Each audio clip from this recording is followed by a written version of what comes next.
Yeah, really with Brock, um, he's always composed. He was always like he is now. He's the same guy every day, and really, we his tape was what really turned us on, and then you meet the person. But this is only just a little bit part of the process. But his tape and everything that he did at Iowa State, and how well he played, and how well he played the position, we really thought that he could really fit in well with our scheme. And if we thought he was that good, we probably wouldn't have waited till the last pick. But no, we liked him that much, and now I got to find a new quarterback. At position in particular, what do you try to get out of the combine? I'm sorry, what was the beginning of that? For evaluating quarterbacks. Oh, yeah. I think the biggest thing in the combine, the two biggest things are, everybody says it, it's the medical portion, which I'm not a part of that. I just see all the results, and then the interviews. And we're going to interview a lot of quarterbacks as well as a lot of other players here. So that's really the first touch point that we'll have with these guys. I haven't met any of them in person, and really excited to meet them. We're going to meet some tonight, some tomorrow, and that's just the beginning of the process in terms of that. That's a huge part of really any position is getting to know the person. That's where we've always found in scouting, you make the biggest mistakes more so on the person than the actual talent. I think we're all here for a reason in terms of being talent evaluators, everybody in our staff, but understanding what makes the person tick and how they'll fit into your locker room and your particular culture is the biggest thing where you can make mistakes on. As you get to know your new coaching staff, how can you tell or how do you learn which assistants are good scouts, which assistants maybe are different kind of scouts? How do you factor that in? That's a really interesting question. Sean didn't prepare me for that one, but I can give you a good answer. I think you work with them to a certain extent, just like anybody you work with. You figure out what their strengths, what their weaknesses are. Most coaches do a really good job of letting you know what they want out of the players. And really last week, that's what we had all our scouts in, and we did what we call profile tapes, and they presented players and what they're looking for in particular positions, whether it be defensive line, defensive end, linebacker, all those different things.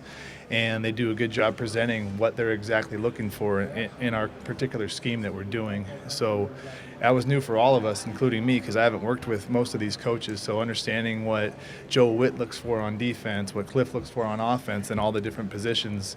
So you start to gain an understanding of how they can communicate with that. But until you really start going into meetings and seeing how they evaluate, you don't really know. But I think everybody's here for a reason, coaches and scouts. So I'm really confident in our ability to do that.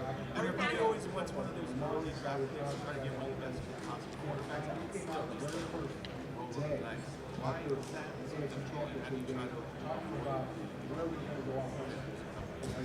Gosh, if I knew that answer, I would be somewhere else probably, retired. I think that the gist of it is it's people evaluating people, and especially when it comes to that position, there's so much more that goes into it besides the tape. You know, if you're evaluating a defensive end, you know, I think we all can see what Nick Bosa or Myles Garrett looks like, and the quarterback, there's so much nuance that goes into it besides the talent and the skill set and the arm strength and all that. So with really quarterback or any position, it's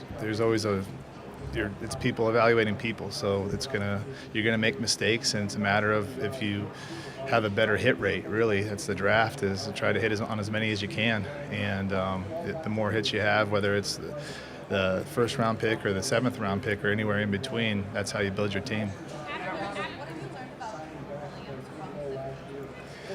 Really, Cliff and I haven't talked too much specifically on him. We really just talked about quarterback play in general, and what he looks for in quarterbacks and how we can find that right fit for him if that's what we're going to do. And certainly that hasn't been decided yet by any stretch of the imagination. We still have a lot of work to do.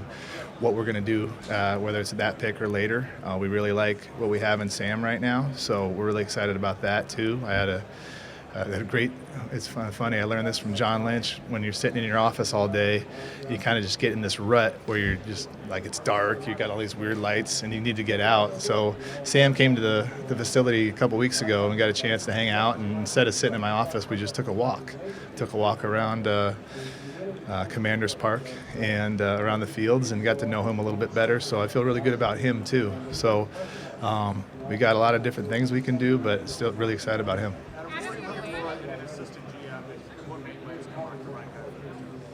I'm sorry, what was the first part?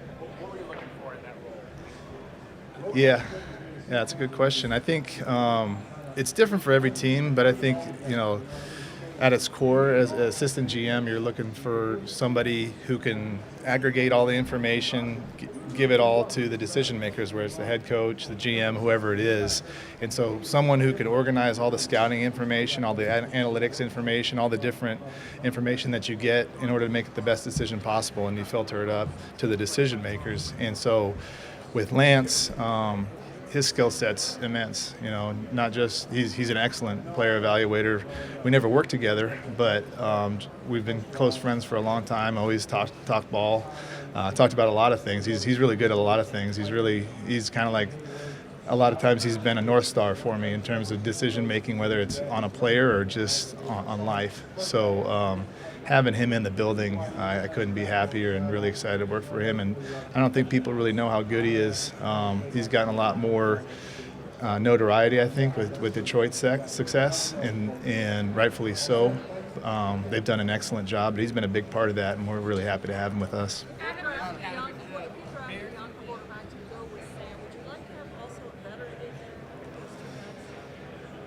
I think, as it pertains to quarterbacks or any meeting room, you want to have the best competition and as many good players as you can to make to have the best team.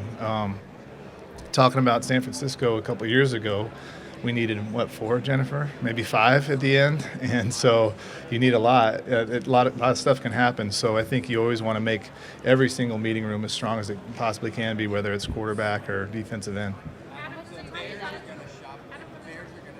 I'm not good at this, so.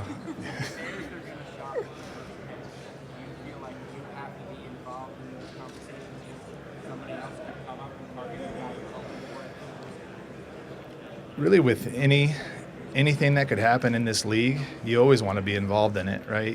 Whether you actually pull the trigger or not, that's a different story, but you always want to understand what people are looking to do, what they're doing, whether it's trading down to 28, and I don't know who 28 is, so don't think I got some master plan, or trading anywhere, whether it's a player or not. So you always want to be involved in any of those things, whether you actually pull the trigger at the end. That's when you gather all your information and make the best decision for the team.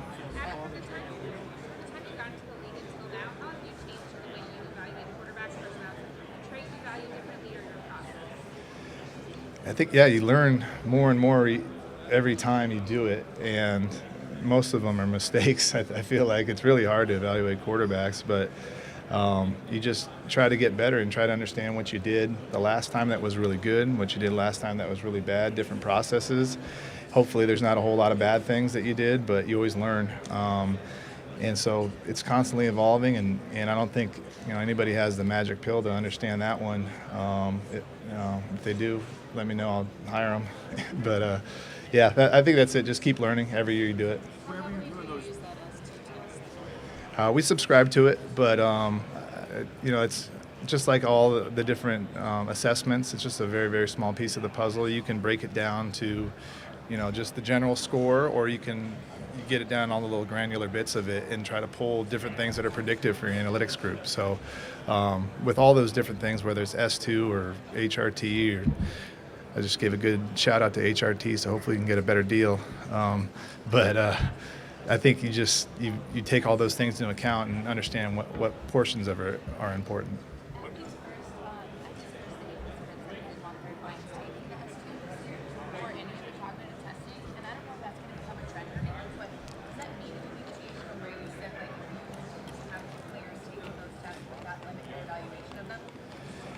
I think, no. I mean, you like to get as much information as you can on every prospect, but if somebody doesn't want to take that test, I understand, and especially what happened with CJ last year, and that was really cool how he overcame that and had an incredible rookie year. So, you just have to adjust. If players adjust, and you adjust to that, and you try to get as much information as you can. If it's S2, then it's something else. But that's really, you just kind of have to adjust, I guess, Kaylin. Last year, two more. last, the NFCA survey that was done by players. I'm curious what's been done in the industry to kind of like rectify some of the issues from the NFCA survey. You guys looked into that and there's kind of some player concerns before your time. Yeah, we've looked into a lot. We haven't done anything. We just got here, right? So you guys know how construction goes. It doesn't go real fast, you know. So, but we've listened to a lot of the players. We've met with a lot of the players, trying to understand where we can improve in the building. And I think we have a lot of really good people in the building. It's just trying to make the player experience better as good as we can. And that's not easy, but we're going to make every effort to. So we're still in the early stages of that. Can you describe some of the growing pains of just having a new staff and being in this process? I look at it as more as excitement and then growing pains. It's a lot of fun. Done it a few times now, and with all the new people, you get a chance to learn how people work. It's a great energy in the building right now. It's awesome. It's really fun walking around. Coaches, personnel, we all got together. We did a lot of cool things, team building stuff. So I look at it as more excitement than anything else. So it's been a lot of fun. Thanks, Adam. Appreciate it. All right, thanks, guys.